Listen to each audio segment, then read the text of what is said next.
I work at a hot glass studio as a side gig. This glass studio is on the bottom floor in an old factory industrial type building. The spaces in the building are rented out to whomever is willing to pay for the space. There are a lot of artists that rent out space, but there is also a guy that makes kombucha, a coffee roaster, a haunted house type of thing. Pretty much, if you have money to rent the space out, it is yours to do with as you please. So the point being is that this is an open access building. Anyone from the public can walk in during daytime hours and sometimes night hours if you know where to get in. We do get squatters and homeless people creeping around sometimes, but not too often. The space we rent is a large area that is in between the entrance to the building and the rest of the maze-like hallways that are the rest of the building. I was closing the glass studio on Saturday night, and I was looking forward to an easy, quiet night, as our last studio renter was scheduled until 6 p.m. and left shortly after. We close at 9, so I had plenty of time to clean up, turn off equipment, and get out at a reasonable hour. So after the last renter leaves, I start working on my closing duties. As I am sweeping and turning off equipment, there is a guy who walked through the studio with a bunch of broken down boxes, and he heads towards the entrance to throw them out. I wasn't alarmed or anything because, like I said, we have a bunch of people that rent out the building, so there are a lot of unfamiliar faces, and people need to walk through our space to get out. The creeper continued to walk back and forth through our space from the entrance to the other hallways. Every time he passed, he stared at me with a blank expression.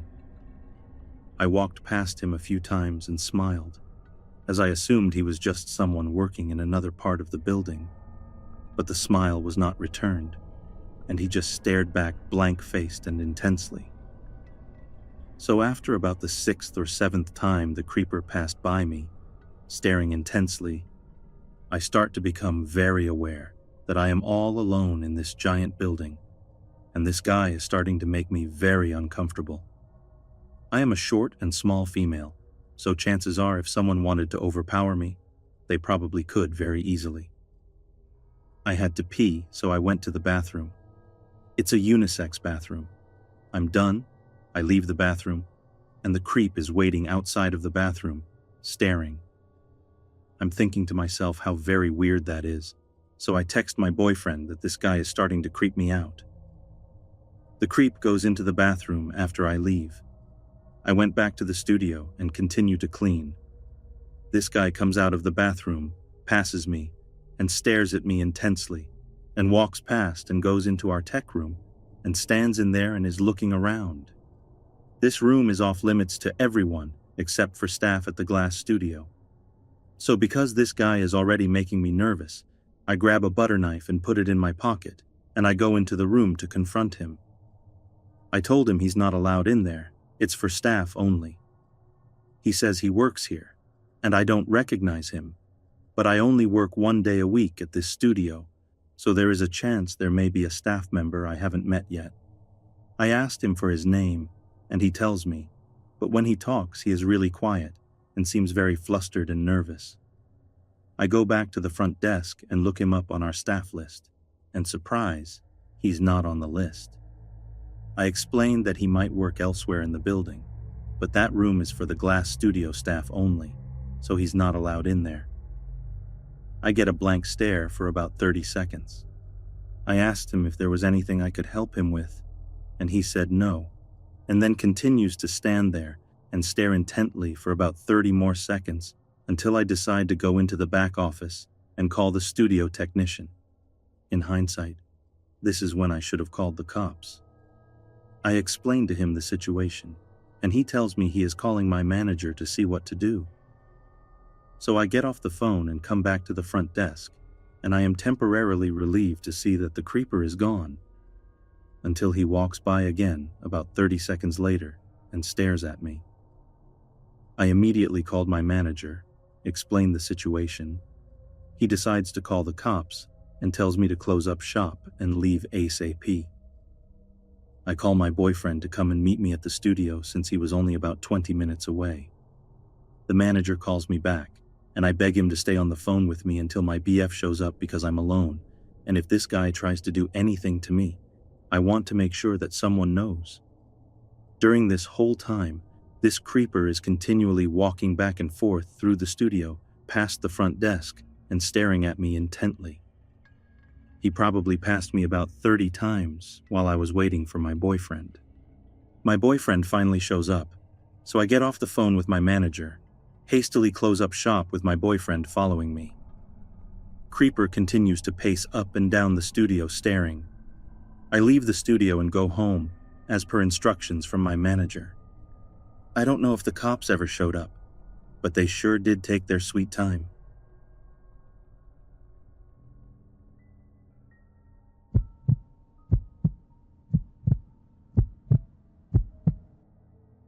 I work at a higher-end women's clothing store in my state's largest mall. We're also seriously understaffed and generally only have one manager and one associate on at all times. This incident happened 2 weeks after I was promoted to manager. It was my first night closing the store as manager on duty, and I was already a little nervous, even though I had weeks of training. A few hours into my shift, my store manager asked me to hang a banner in the front window promoting a sale. I asked my associate, Allie, to help me because the sign is heavy and hard to put up. It takes about 20 minutes of struggling to get the damn thing up, but we did it. As I'm cleaning up the supplies I needed for it, I lock eyes with a man outside the store. The man is sitting on the bench in the middle of the corridor my store is in, talking on his phone. No big deal. People are always out there. He's probably waiting for someone. Our store is between a popular bra store and a well-known coffee chain, easy landmarks for people unfamiliar with our mall. I give him a quick smile and continue on my way.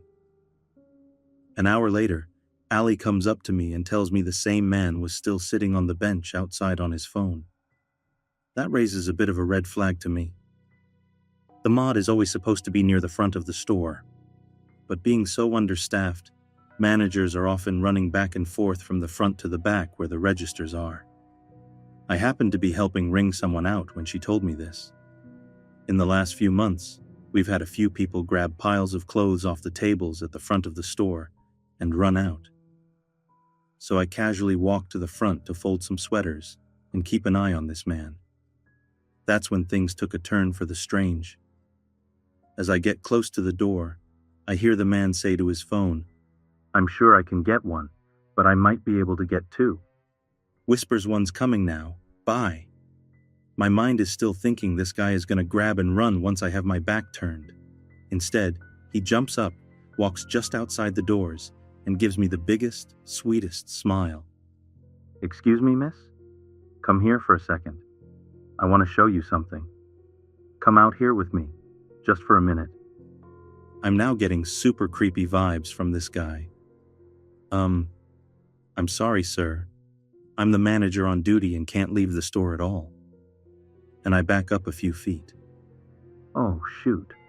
I just wanted to show you how wonderful your sign looks. I saw you ladies struggling to put it up earlier. I wanted to offer my help, but I knew it was probably against the rules." Now I understand being friendly, but this guy was being overly friendly, as if trying to charm me. "Oh, haha, thank you. Those signs are heavy and can be a pain to put up." "Oh, I bet."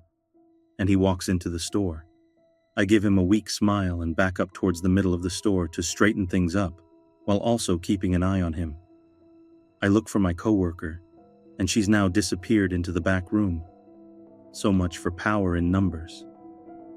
He starts wandering around, looking at different items, checking the tags, clearly pretending to be browsing. As he gets towards the back of the store, my store manager, a gruff woman much bigger than my 5'4", 120-pound self, comes out of the back room. She starts talking about schedules and meetings, so she's clearly the one in charge of the whole store. He sees her and makes his way towards the exit. I'm still at the front, but have wedged myself between a table and two mannequins. "You're doing a great job here. You lovely ladies have a wonderful evening." He tips his hat and leaves. My SM is on her way to the doors when I jump in front of her and explain everything. I've seen just about every side of her, but I've never seen her look as concerned as she looked when I told her. But being the no-nonsense type of person she is, she tells me she'll go ask him why he's trying to get her employees out of the store. She walks out the door, looks towards the direction he walked away, and comes back to tell me he's now standing in a spot I wouldn't be able to see him unless I walked out of the store. Unfortunately, she could not stay with us because she had an appointment, but told us to call security if we saw him again. As luck would have it, 30 seconds later, 2 guards are about to pass my store. I flag them down and explain everything. They're clearly concerned too, especially since there have been reports of people trying to lure young women out of the mall. They start walking towards the direction he was in to have a chat with him. 5 minutes later, one guard comes back and asks me if the man sitting further down the corridor is the same man. It was. He wasn't too close, but still close enough to come back when he had the chance. At this point, I'm about to have a panic attack and almost start crying. The guard says he'll stay a close distance from my store for the rest of the night. Luckily, the man didn't come back. I think security made him leave, but I'm not totally sure. I called my husband and had him walk Allie and me to our cars. As I recounted the story to my husband, I realized something. The man was wearing a zip-up sweatshirt with large pockets, which he had his hands in the whole time this transpired. I firmly believe if I walked out of the store, he would have pulled a concealed weapon or something to get me to leave the mall quietly. Deep down, I know if I was stupid enough to walk out, I never would have walked back in again.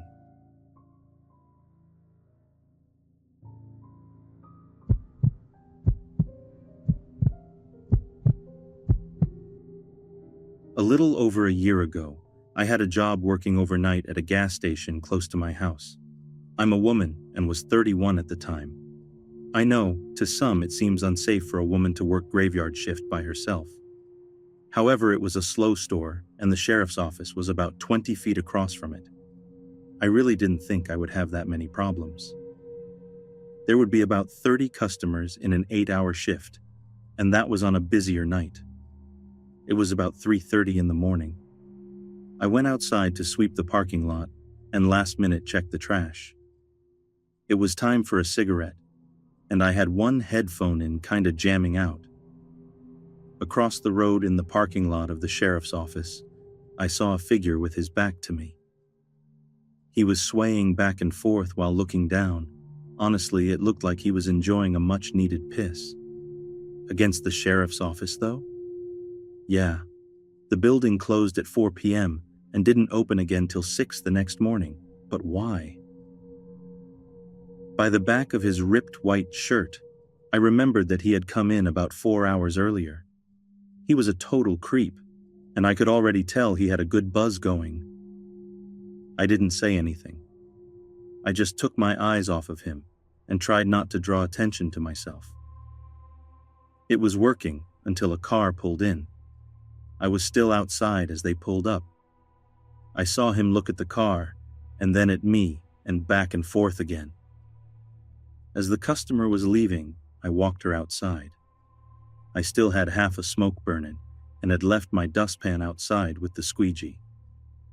We both heard him start to swear angrily and seemingly engage in an argument with himself. She looked across the road and told me to be careful. I made an awkward joke about him being the one who should be more afraid of me or something like that. The man was still there, but closer to the road, now facing the parking lot of my store. Whatever he's yelling was completely unintelligible. He was obviously very drunk and can barely stand straight, still swaying away. I didn't engage him, but I didn't take my eyes off of him this time. I just slowly walked back into the store. Something about his face really bothered me. It had a darkness to it, but his eyes looked wild. My experience during graveyard jobs has been that the crazy-eyed ones are the worst ones. I didn't like it at all and wanted no part of it. I still had almost 3 hours to go and 2 before any other employees got there. Instantly, I went to the computer and typed up a temporarily closed sign, just in case he wanted trouble. I was coming around the counter on my way to the doors, when I saw that he'd walked across the road to my side now. I literally just barely got the second door locked when he stumbled into our very small parking lot. My hand mimed the hand signal for cut across my neck, basically saying, "Nope, sorry you can't come in here, we're closed." I shook my head back and forth, too hoping to further discourage him. He started walking away but screamed something at me while he's walking. I don't mean he was grumpy and shouted at me or yelled that I was an asshole or anything. I mean like he was at an enraged volume and was violently throwing his hands everywhere. Definitely knowing I'm in the wrong shift of the wrong job, I got really skeeved out. I decided to call the cops. It's a good thing too, because the minute I hung up with them, there he comes again up to the door. He starts pulling and banging on it. He backs up and runs into it trying to ram it.